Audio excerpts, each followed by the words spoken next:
over again and love the same as old. 'Cause every love I love you, all the doors left open, we're never really here for long. So I did what I thought, and I'm going after all I know.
forgotten other lives.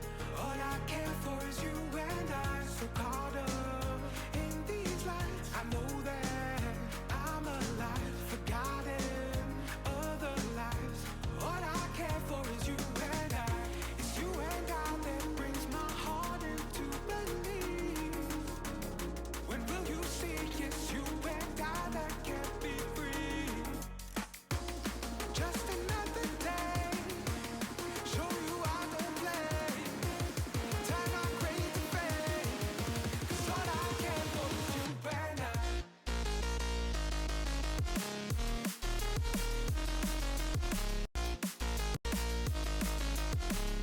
'Cause all I care for is you and I.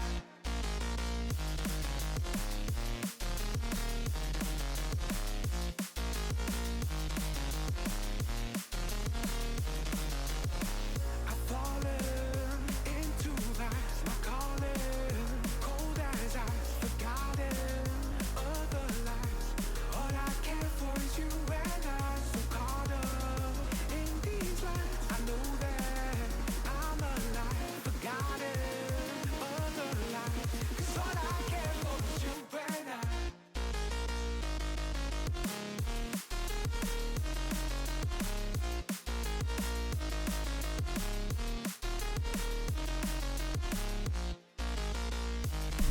All right, hello everyone. Good morning, good afternoon. Right on that brink of going from morning to afternoon, depending on where you're from in the United States.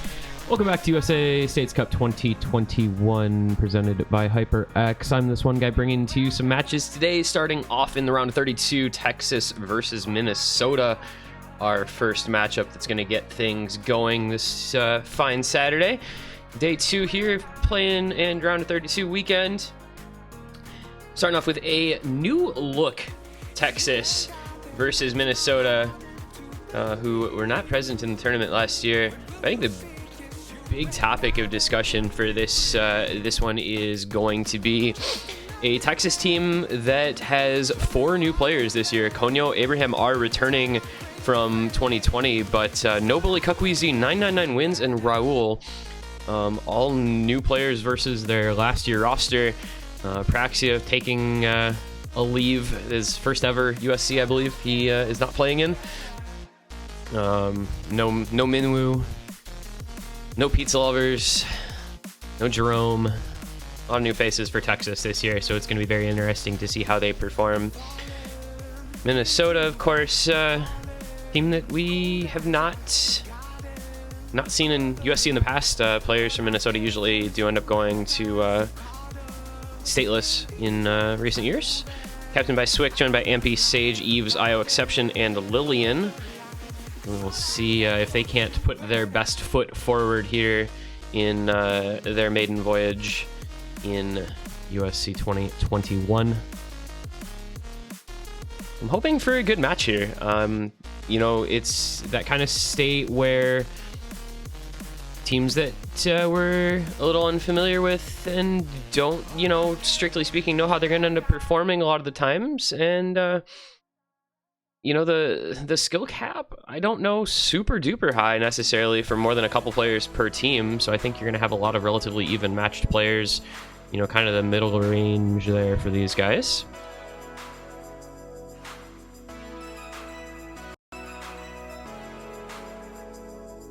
And so I think should make for a good one.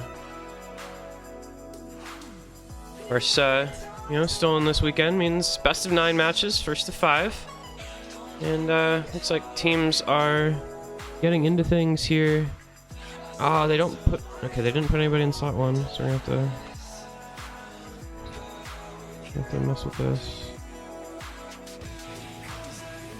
Down in a different slot. So we're gonna get into warm up for Team Minnesota, going with a little aim warm up here. Muteki no Soldier, as we get things started. And let these guys play out. Everybody can watch some warm up gaming.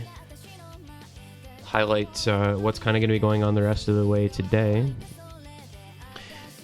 So, obviously, first match of the day here, 16 UTC. One of the earliest matches we've seen historically. I think tied for earliest match we've ever seen in USC.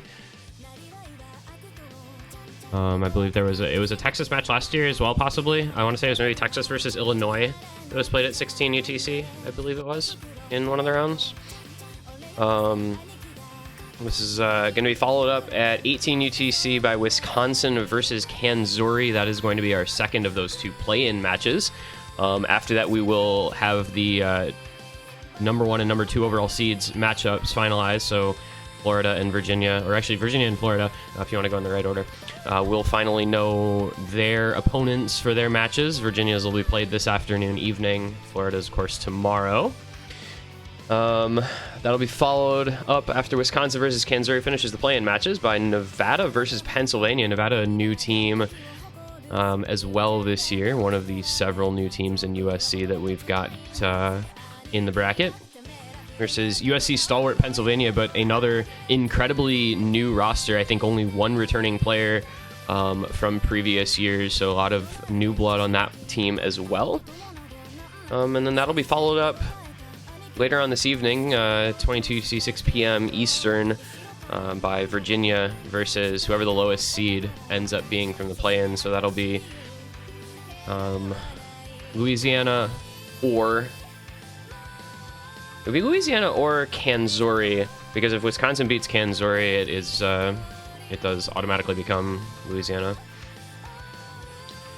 And then the nightcap, 3 UTC tonight, 11 p.m. Eastern, will be Maryland versus Washington, which I think will be a very good matchup. That'll be going on at the same time as Colorado versus Stateless, but deciding on the Maryland versus Washington matchup for the stream, because I think that one's going to be pretty competitive. Stateless this year falling off a bit with some of their best players going to other state teams. You know, Fangzy, for instance, has been on Stateless last couple of years, but he's got his own Kansas team now. Sage, I believe, on Stateless last year, going to Team Minnesota here today.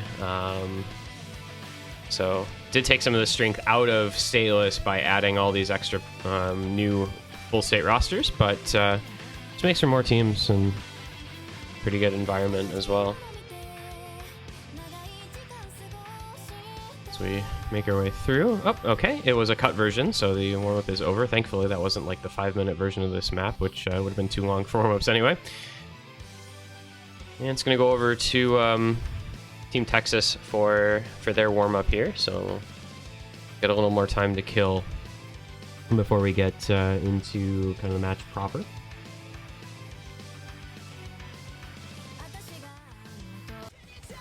And, oh, we are, okay, we're going back to the classics. It's going to be Texas is Forever. This was the OG Texas warm-up map. They, my first year in USC, actually, back in 2018, I think it was, Texas used to pick a different difficulty from this map set for every round for their warm-ups. Went away with that later on, but looked like they're returning.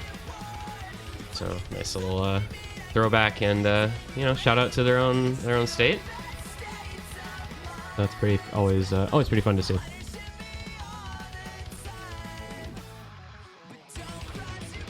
And of course, for anybody who wasn't here last night, 3 matches already finished. Louisiana over Kentucky, as mentioned in that first of the play-in round matches, as the number 32 seed. They'll be making their way into the double elim round of 32 bracket proper.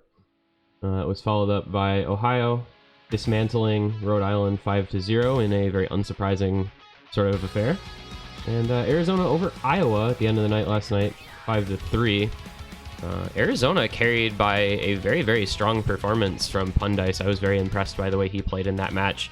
Definitely one that could have gone either way, and I think just a very unfortunate situation for Iowa where they were lacking Lalzep, who was one of their best players, and definitely could have turned the tides of that match had he been available.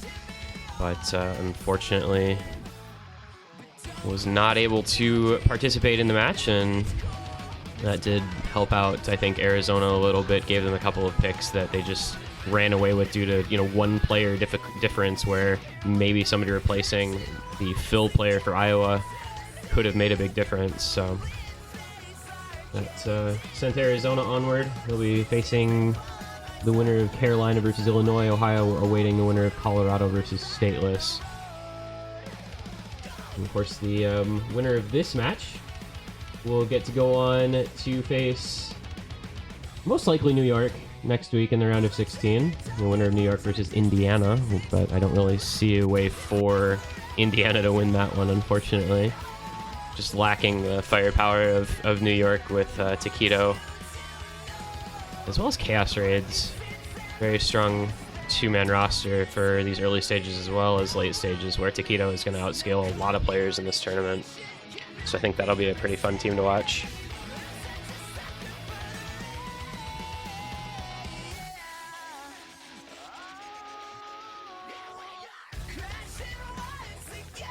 So that is kind of a look around at what we've had and what we've got coming. We'll get to meet a couple of other new teams over the course of the weekend. Nevada today, Hawaii tomorrow. Everyone else that's participating, not counting West Virginia, I think everybody else who will be having on stream has played before. There is the matchup tomorrow between Massachusetts and Oklahoma. Oklahoma, another new team, but unfortunately for them, I think just outmatched by Massachusetts, so that one not going to end up being on stream. Unlikely to be a very competitive event. But and that does finish up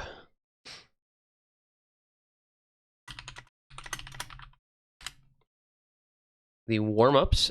So we are going to now get to go into our fan phase. And then into the picks.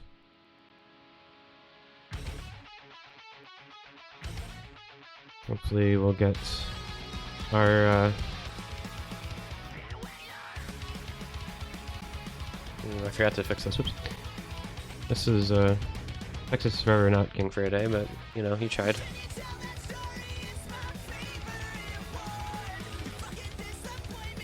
Alright, so looks like Texas won the roll. We'll have first ban and second pick in the matchup. We have seen so far 100% ban rate on Hidden 2. So we'll see if that one gets banned out again in this matchup. All three matchups yesterday banning the low approach rate Hidden pick. Unsurprisingly, it was the lower seeded team, I believe, banning it in... Actually, only 2 out of the 3. Was the higher seeded team that banned it in Arizona versus Iowa, but of course Arizona not exactly a reading sort of state, reading sort of team.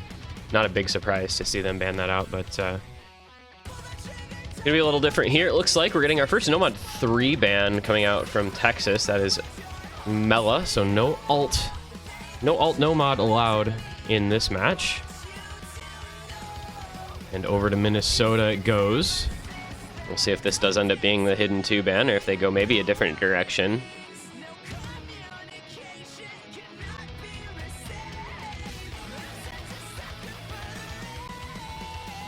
I don't know that you're really worried about this map against Texas, so yeah, it's going to be a Nomad 2 ban from Minnesota.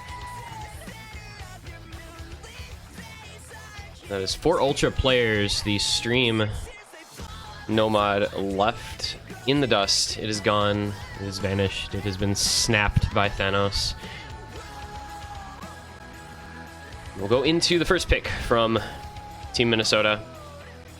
See where they want to get this match started out in their campaign for an upset against Team Texas.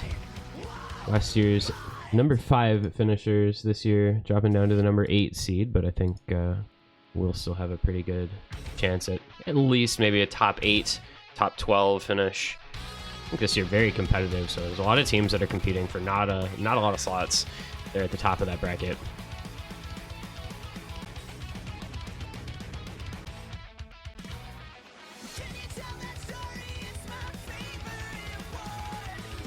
We've seen a decent variety of picks so far. Hidden 1 so far, 100% pick rate, as is Double Time number 3. So the Pierce the Veil in the pool, as we listen to a Pierce the Veil song here in the ban phase. King for a day so far, 100% pick rate. As is Crush by Pendulum in DT.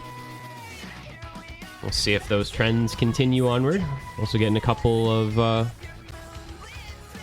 Hard Rock 1 picks. A little bit of variety. No Free Mod 1 or Hard Rock 2 or No Mod 1 yet, interestingly enough. So sooner or later today, those maps will probably get picked up. But as yet, 0% pick rate for all of those.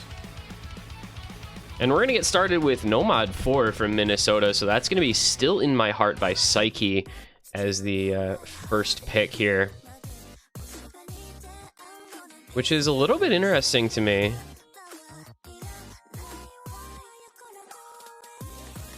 Oh, this time, that's unlucky. This is just not wanting to switch over, huh? Anyway, so our tech pick here, 170 BPM, 3.5 minutes long. Relatively rounded in terms of tech. You've got some slider aim, you've got a couple little streams, you've got some kind of cut stream patterns, a little bit of aim, not a lot.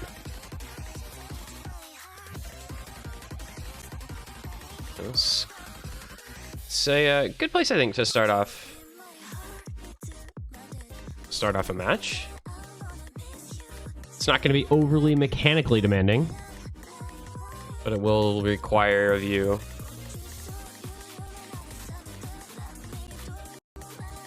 a variety of skills.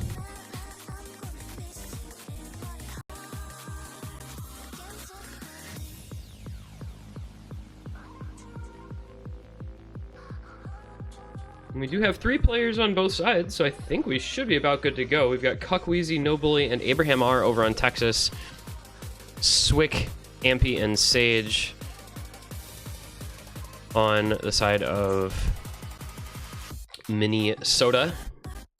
And GLHF's coming out, so I do believe we are going to be set to go. We'll get things started with our first match of the day here. The number 8 seeded Texas taking on the number 25 seeded Minnesota. Here we go. I've seen a couple FCs on this map, and it feels like normally there's just kind of a break here or there. Like, it just kind of happens eventually, so we'll see if the players can avoid that sort of fate, and maybe we'll get some more FCs out of these groups. Several players that really not familiar with as far as tournament performance goes on either side, so we'll have to see how, you know, the kind of less experienced members fare, taking on some very, very experienced, very solid known quantities in tournaments. First break did come out from Ampy on the side of Minnesota, so it's going to give Texas an early lead, but only by about 160 combo. It's not going to be the end of the world yet by any means. Very lengthy map, 3.5 minutes. It's a relatively long map in general, it feels like, especially with the picks that are most frequent. A couple of the more common picks are the longer ones, and a couple of the maps that have really not been getting chosen are the shorter ones. Second break from Ampy does crop up about 500 combo in. Texas still firmly ensconced in the driver's seat. Very solid accuracy from both Cuckweezy and from Abraham R. Sage at, I believe, a 1x100, doing everything he can, as well as Swick at 99.16, but it's one FC, you know, that is a 70,000 point lead. The kind of difference between No Bully and Ampy. We get into some little slider aim. We have seen a few players break in this section. Most, though, are going to be relatively comfortable with it. Nothing, you know, super crazy, no Neil Perry sliders in there. But Ampy looks like a little bit of a misaim. However, he is fortunately saved by a break from Cuckweezy, so that's the first drop from Texas. 2 FCs to 2. Texas, though, was able to establish themselves a couple 140,000 point lead, a little less. We'll see how these FCs hold up, though, with Swick and Sage continuing to match up against No Bully and Abraham R. The answer is not well. No Bully, the lowest accuracy on Texas, does drop his FC, and that's going to give a big combo lead over to Minnesota by about 1,000. And they will be able to swing this lead back over their way, especially where that break was just before the 2/3 mark. That's going to cap No Bully's score pretty hard. The lead should make its way over to Minnesota here as long as Swick and Sage continue being as comfortable with this map as they have been thus far. And there it goes on over to the Minnesota side.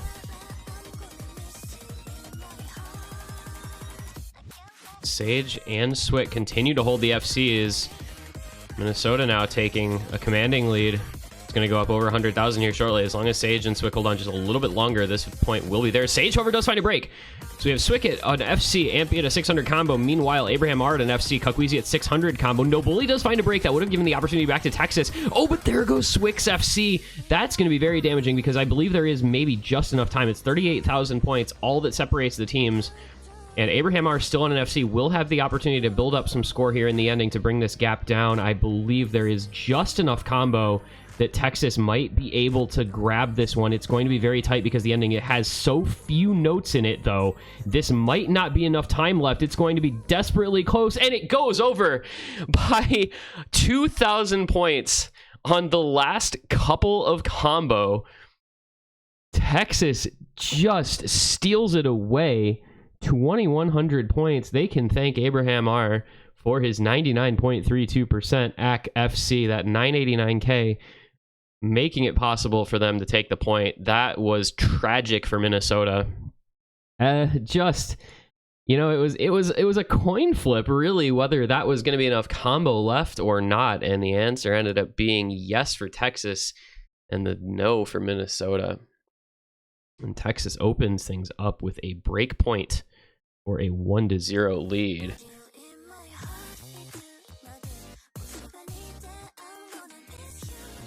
In what just feels like tragic fashion for Minnesota. But that's how you start off the day, man. 2,000 point map. See how the rest of this match goes, but that is an auspicious sort of beginning to things here in this one. Now we will head over to the first pick from Texas. We'll see what direction they would like to go with their own first pick to see if they can consolidate that break.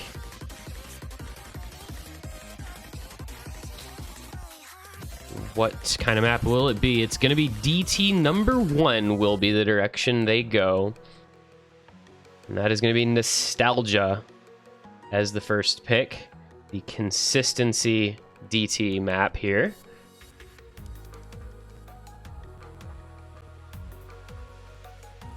So Nostalgia. 3 minutes and 43 seconds. Again, like I said, a lot of the popular picks here are the very long maps in this pool. 243 BPM CS4 AR10 Narcissu map. A very comfortable aim pick, this one. But that BPM, if you're not comfy at 240 plus, can give you a little bit of trouble. There are 2 somewhat lengthy bursts right near the ending as well that people do have to watch out for. We have seen a couple of breaks there. Likely that the map will be decided by the time we reach that point.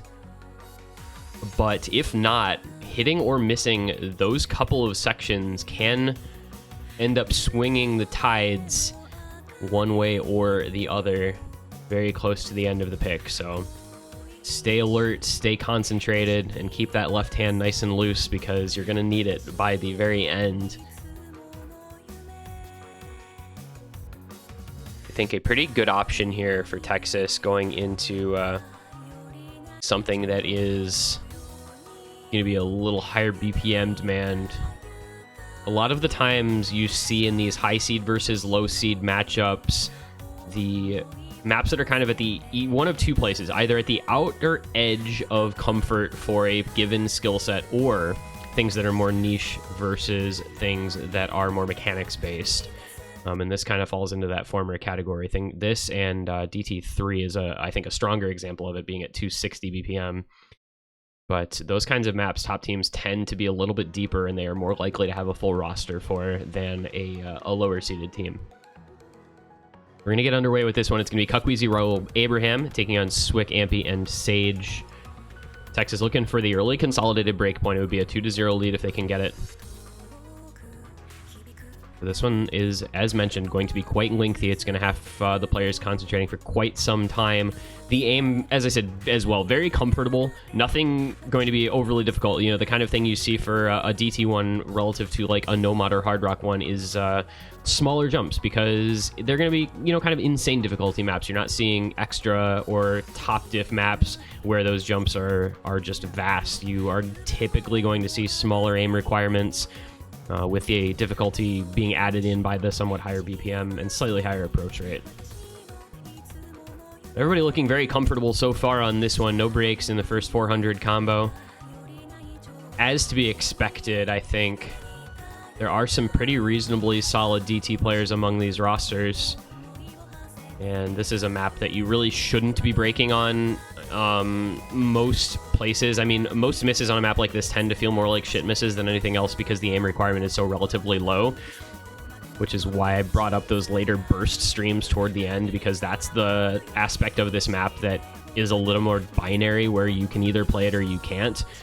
Pretty much everybody that's you know, in the rank range for this tournament is able to play this sort of patterning and these sorts of jumps at this BPM relatively fine.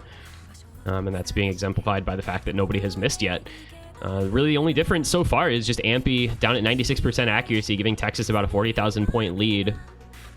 But it's a combo game at the end of the day, most importantly, assuming we don't get, you know, a 6-way FC, which I think is very, very unlikely. It's going to just end up being who can hold on to the combo the longest in most cases, rather than who can keep the highest accuracy. But Texas is going to be able to build up a little bit of a lead on that AC basis currently. We come past the halfway mark. Those combos starting to get pretty big, up to about 1,000 here in just a moment. It does look like Ampy maybe dropped a couple of slider ends. He's a couple combo behind. Oh, and he does find the break. You know, you're watching his screen as the one who looks the least comfortable here with the lowest accuracy. And he is unfortunately the first one to break as well. Meanwhile, Cuckweezy still on that SS. Abraham above 99% AC FC. Roll just slightly under at 98.3. Swick and Sage holding as best they can, but they're going to run out of time here for Minnesota to kind of make any sort of comeback in this, because of that break from Ampy being where it was. His score does end up getting pretty capped, as is typically the case with those misses at the 2/3 mark. So we are going to see Texas likely running with this one. A 300,000 point lead as we come towards the ending. We'll see this couple of bursts. There's the first one, no misses. And with no breaks coming on that first burst, though Cuckweezy does drop his first 100, it does mean Texas is going to solidify this. It's going to be their break point, being solidified by their own 1 point, and a 3-way FC coming in as well, it looks like, unless a last-second break occurs.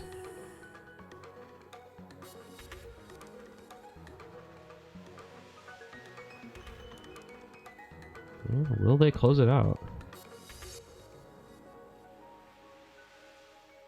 And they do. That is a triple FC from Team Texas on their own first pick. You'll love to see it. All perfect combos. Total of 2 100s for Cuckweezy. Very good stuff from him.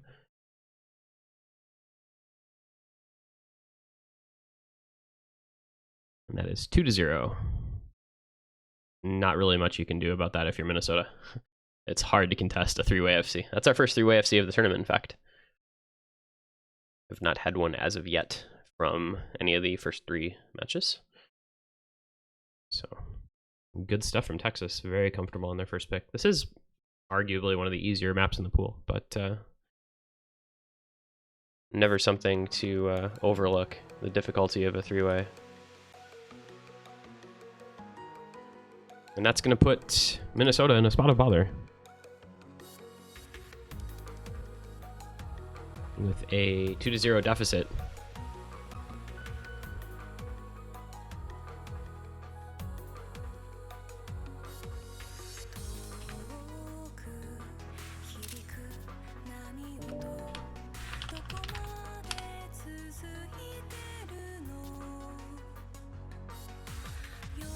Will be the second pick here for Minnesota to come. Went into the Tech Nomad with their first pick. So we'll see what they decide on for their second, if they want to go something, you know, kind of niche, or if they maybe decide to go towards something a little more basic. The aim seemed fine for most of that map. I mean, I could definitely see like a Nomad 1 happening, but hard to say. We've seen a few Hard Rock 1 picks. They would like to go, you know, kind of the light tech.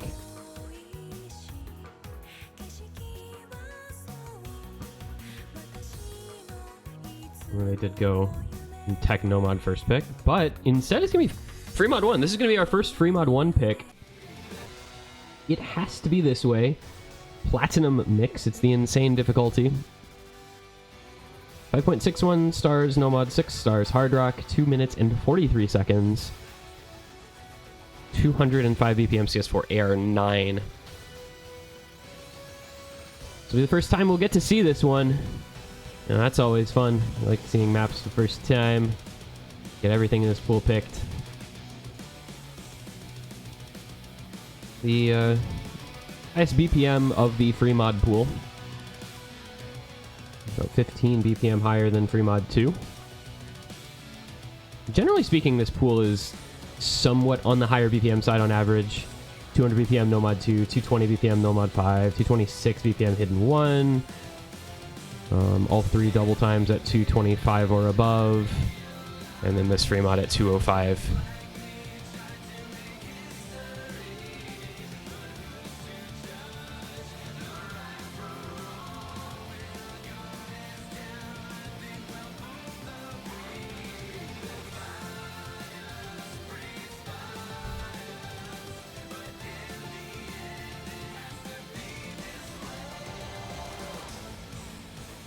This is basically just a banger. I don't know. It's like we needed a banger in the free mod pool, so we will go with this one. Actually, free mod 3 also. I mean, can't go wrong with Birth again, I don't think.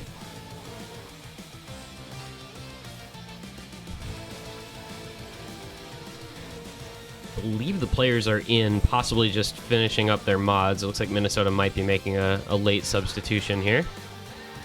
See if we get a new player in to join Swick and Sage. IO Exception going to be joining us for the first time. Oh, Sage maybe going out as well. We'll see.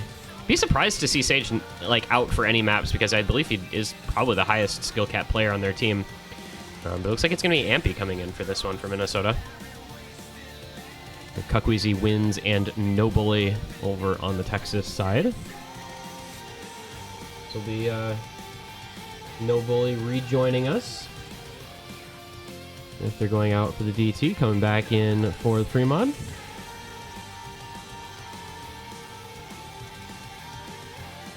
And we got some GLHFs out in the chat. Get to find out what the mods are going to be as we load in to map number 3 here. Minnesota dropping a quick 2-0 deficit, 1 break point behind. But with their own second pick here, they'll have the opportunity to get one on the board and start to crawl and maybe crawl their way back into this match. I want to avoid falling behind too much early on. Obviously, 3-0 never feels very good. And we're going to see one hidden, one hard rock from Minnesota, hidden on IO Exception, hard rock on Swick, Ampy on Nomad. You know, Texas a little over mod. Cuckweezy and No Bully both running hard rock with wins on hidden. This map a little bit tricky with hidden because it is AR9 at 205 BPM, kind of a similar way as hidden 1, which is AR 9.2, but at 226 BPM. Normally, you know, that BPM maybe just a slightly higher approach rate. So it doesn't increase the density by a bit, but still going to be relatively okay with either mod. I don't think either way players are going to feel too uncomfortable with this one.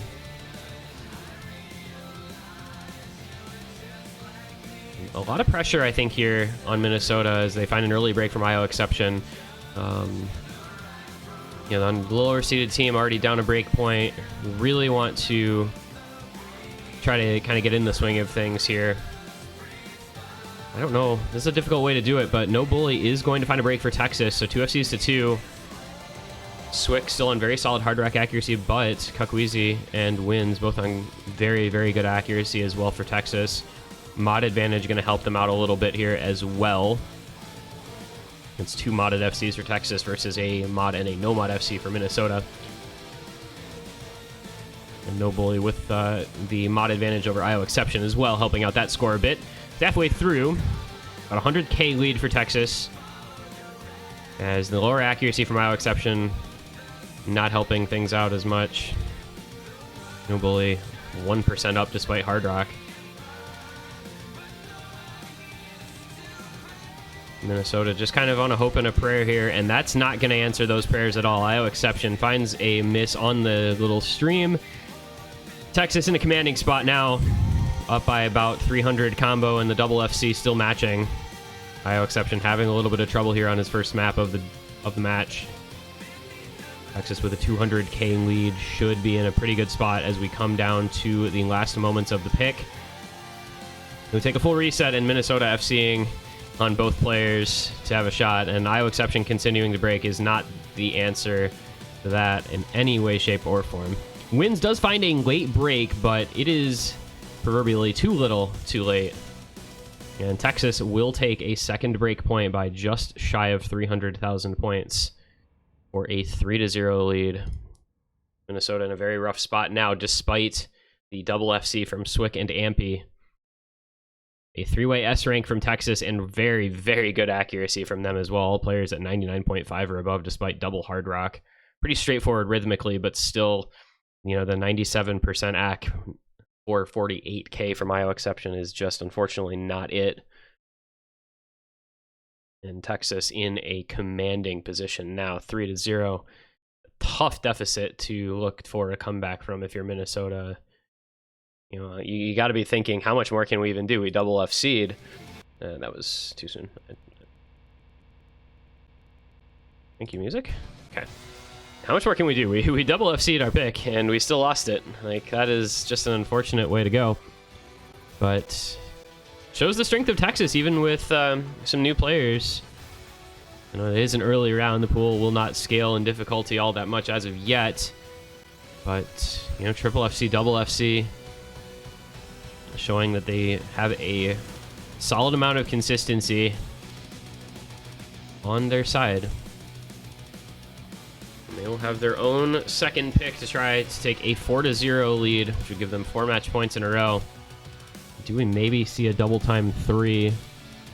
Gotta be a DT3 and hidden 1 as the last 2 picks if we want to keep those two both at 100% pick rate. That might be falling off quickly here. We already lost the hidden 2 100% ban rate, so might as well have the 100% pick rates go that way also.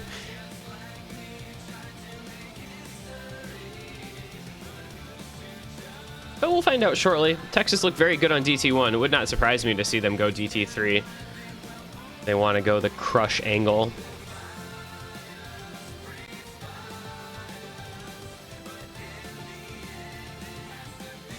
And it is. All right. That prediction is the easiest one in the book, man. Double time number 3, it will be Pendulum's Crush. The highest BPM in this DT pool at 261. The shortest of the DTs as well. This one just over 2 minutes long. But the most tapping intensive map in this pool. 261 BPM, got some single taps, got a couple triples and bursts. And of course, for those who were here last night, the little doubles section, the single tap doubles section near the end, that is a real make or break. We've seen teams just straight up lose this pick on that section if they are unable to combo through it. See if that sort of fate befalls either of these teams.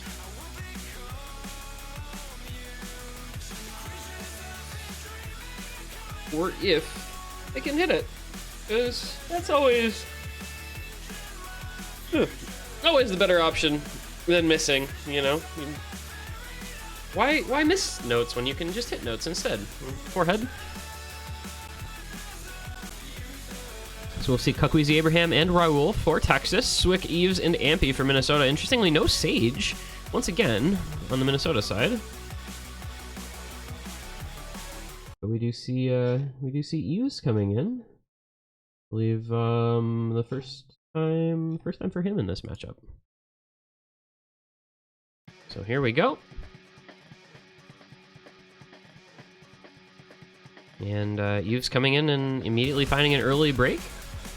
See if that's a bad omen of things to come, or just, you know, a little bit of shake on that first couple notes, getting comfortable. See if Texas can pull off back-to-back triple FCs on their own picks in the DT pool here.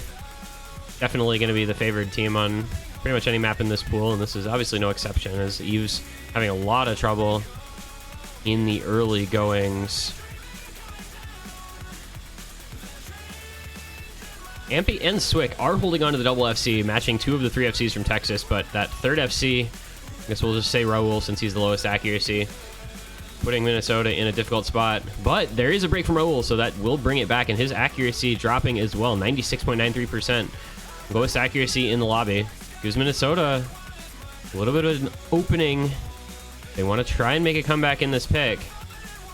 It's going to be Swick and Ampy having to hold on, and that is not going to be the case as Ampy finds an immediate break. So it's going to be the double FC from Texas still holding on and expanding their lead out against the single FC from Minnesota.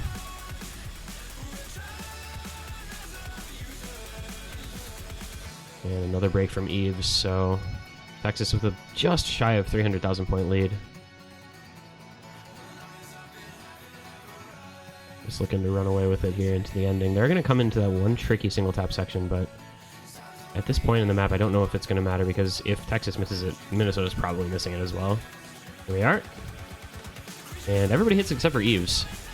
So very impressive stuff there. That's the section we've seen most people break on in this pick. But Texas just ever so comfortable. Will not have a triple FC, but look like they may be able to at least manage a double FC on Wheezy and on Abraham. Nope, Cuck with the late break. Oh my god, he missed the last 5 combo, or last 10 combo. That's very sad. But it's a 600k lead nonetheless, so Texas in a very comfortable 4-0 position. And match points now in their favor. 1 point away from closing out a nice easy sweep into the round.